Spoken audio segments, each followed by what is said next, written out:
today I will be rehousing 3 Poecilotheria, 2 Rufilata, 1 Vittata. And the reason for it is, I'm not sure if you're going to be able to see this, but focus.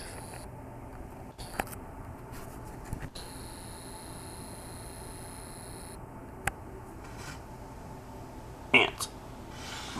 It's only in these 3 enclosures. I am completely infested with ants. But I already got enclosures set up. I'm about to put water in them, and then we're going to try to rehouse some pokies. So we're going to start off with the Poecilotheria vittata. It's right here in this hole. It is the ghost ornamental. I did try to remove some of the furniture, but I did a very good job at putting it in there, so as you can see it is not coming out, so we're gonna have to end up working around it for all 3 enclosures. So what I did here was I had to go up under there and see if I could get my paintbrush down in there to coax it out through the hole, and it was very defiant on it wanting to actually come out. So we're gonna watch this ordeal as I try to get it in there.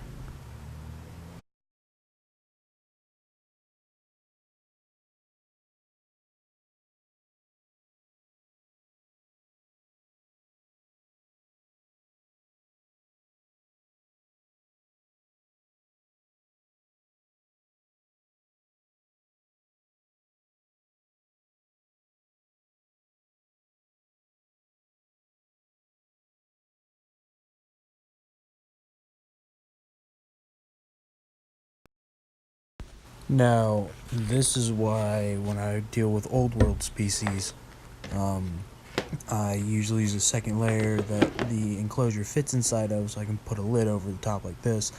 It really helps with escapes, and then you're able to more easily get the spider into a transfer or catch cup and get it into the new enclosure.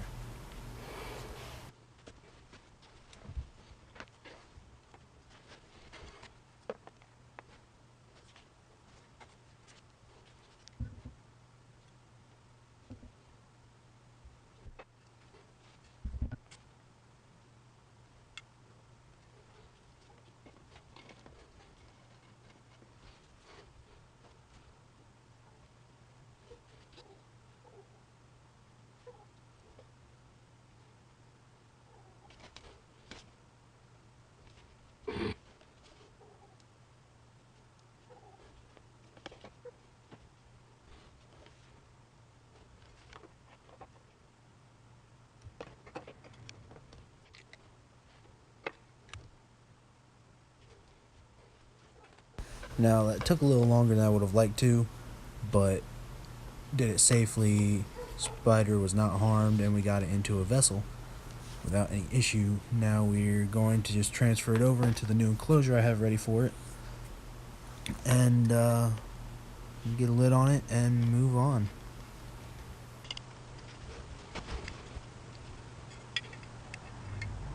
Now we just give it a little tickle with a paintbrush, and in it goes. And we toss the lid on. And on to the next.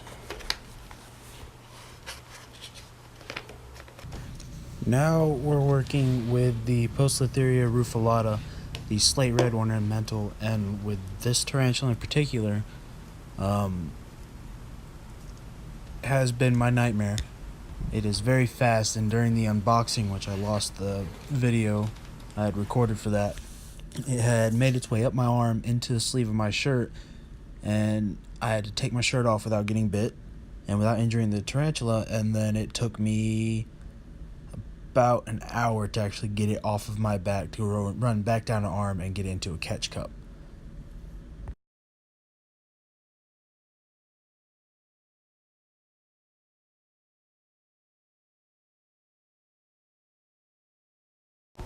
No, I didn't realize until this point the reason it was being so defiant about running, and this thing loves to run. Just have a caution label on it because this is a runner.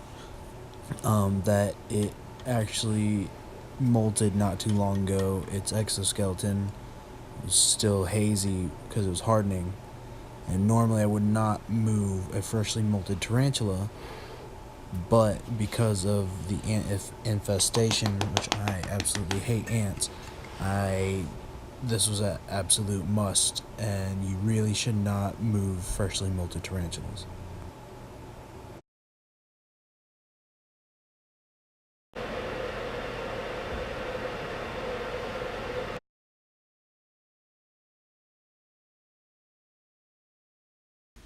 And as gently as I could possibly be, using the soft bristles of my paintbrush, I coax it in there, throw a lid on, already has water, and it goes onto the shelf.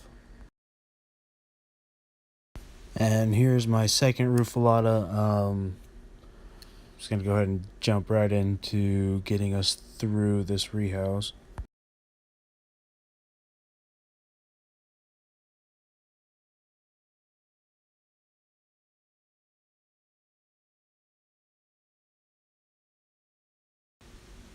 Here you'll notice that this rufulata is a lot more active.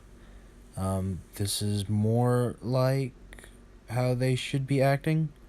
It's definitely not as flighty as the one I rehoused before this when it is not freshly molted.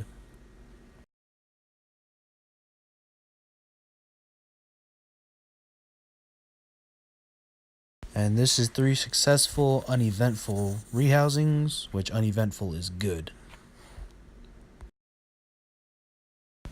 Alright, and we got all the pokies back on the shelf.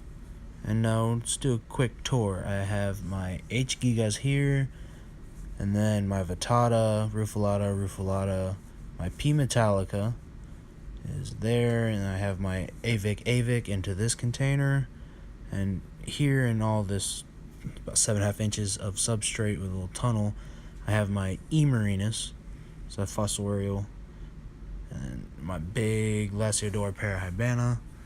Up on the next shelf, we have 2 C versicolors. I got my P. marinus sling, my H. morai sling, it's tiny. I have my Haplopus species Columbia. Then I have my 2 L. violacepi slings. My Theraphosa sturmai is actually in this hide right now. I believe it's in pre-molt. My green bottle blue, which is really webby in there. See if we can get us through this. Love all the webbing. I have my Brachypelma auratum, which is just gotten out of a fresh molt. On the next shelf, I have my H. pokerpeas. It's tunneled in there, you can hardly see it. And my C. schmidti, which is hiding right there by the water dish. Bumba cabocla. Grammostola portieri. My A. seemani. And then my OBT is hiding right in there in that nice little webbing. It is also a P. marinus, but thank you for watching. My collection is growing. I'm excited to share it with you. Y'all have a good one and keep it creepy.